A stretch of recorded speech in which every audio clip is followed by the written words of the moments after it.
Halo teman-teman, kali ini kami akan memaparkan materi dari mata kuliah Komunikasi Bisnis dengan topik mendengar, membaca, dan meringkas yang akan disampaikan satu persatu oleh teman-teman saya.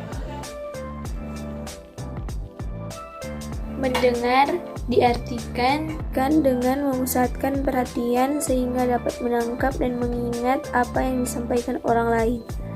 Ada beberapa pedoman untuk mengatur mendengar secara dangkal dan mendalam. Yang pertama, pusatkan perhatian pada pesan-pesan verbal maupun non-verbal. Yang kedua, perhatikan secara khusus pernyataan yang mengacu baik terhadap pembicara. Yang ketiga, kaitkan hal-hal spesifik dengan tema umum yang dikemukakan pembicara. Yang keempat, jangan abaikan makna harfiah dari pesan antar pribadi dalam usaha mengungkapkan yang lebih tersembunyi.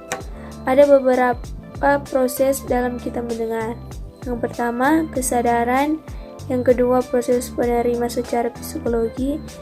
Yang keempat, proses seleksi dalam organisasi. Yang selanjutnya, memaknai konsumen. Kelima, menanggapi. Keenam, mengingat. Ada beberapa teknik mendengar. Yang pertama, buatlah catatan, yaitu buatlah catatan atau poin-poin penting. Yang kedua, bersiaplah untuk mendengar. Yang ketiga, tuliskan segera, yaitu tuliskan segera poin-poin penting apa yang sudah kita dengarkan. Yang keempat, jangan coba menuliskan semuanya, yaitu jangan coba kita menuliskan semua apa yang kita sudah dengar oleh si pendengar, tapi tulislah poin-poin yang penting agar kita dapat mampu untuk mengingatkannya. Yang kelima, dengarkan sekarang, laporkan kemudian.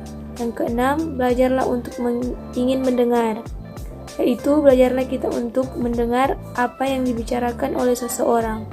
Yang ketujuh, hadirilah. Membaca dapat diartikan mengerti atau memahami yang ditulis sesuai arti kata tersebut. Seseorang dikatakan dapat membaca bila ia dapat mengerti apa yang ditulis walaupun tanpa ada suara.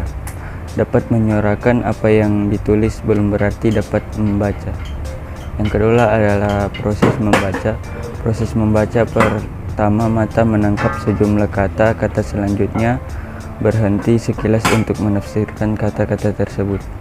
Langkah-langkah membaca ada 4, yaitu 1. Membaca pendahuluan atau pengantar.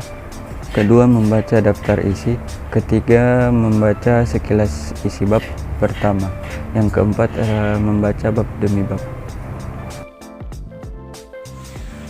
Ringkasan adalah penyederhanaan atau menulis kembali bagian atau sebagian materi. Dalam membuat ringkasan, seseorang dituntut untuk membaca karangan asli dengan cermat dan menuliskan kembali dengan tepat. Ada juga metode meringkas, yaitu menulis poin-poin penting, membuat outline, menyalin kembali secara terinci dengan menggunakan outline. Prinsip dalam membuat ringkasan yang efektif, yaitu ringkasan tersebut seharusnya tidak mengabaikan gagasan-gagasan utama dari suatu materi. Kemudian, ringkasan tersebut seharusnya mengembang secara tepat melalui keseimbangan dan proporsi dari gagasan yang diringkas. Selanjutnya, ringkasan tersebut harus berdasarkan judul atau pertanyaan. Ada juga hal-hal yang harus diperhatikan dalam membuat ringkasan. Yang pertama, perhatikan judul teks atau buku.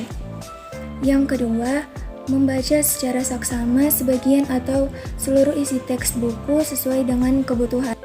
Yang ketiga, menandai bagian-bagian yang merupakan inti-inti persoalan dari setiap persoalan teks atau buku dengan menggunakan tinta penanda. Yang keempat, membaca setiap paragraf pada bagian yang sudah ditandai dengan cermat, kemudian tentukan ide pokok dari paragraf tersebut. Yang kelima, mendaftar ide-ide pokok tersebut menjadi rumusan pokok-pokok pikiran teks atau buku. Yang keenam, menulis pokok-pokok pikiran teks atau buku dalam kalimat-kalimat pendek menjadi paragraf-paragraf yang baik dan sistematis. Tujuan meringkas. Tujuan dalam meringkas adalah untuk membantu seseorang dalam memahami dan menguasai isi sebuah buku atau karangan. Oke teman-teman, itulah sekian materi yang bisa kami sampaikan. Jika ada salah, mohon maaf. Terima kasih sudah menonton.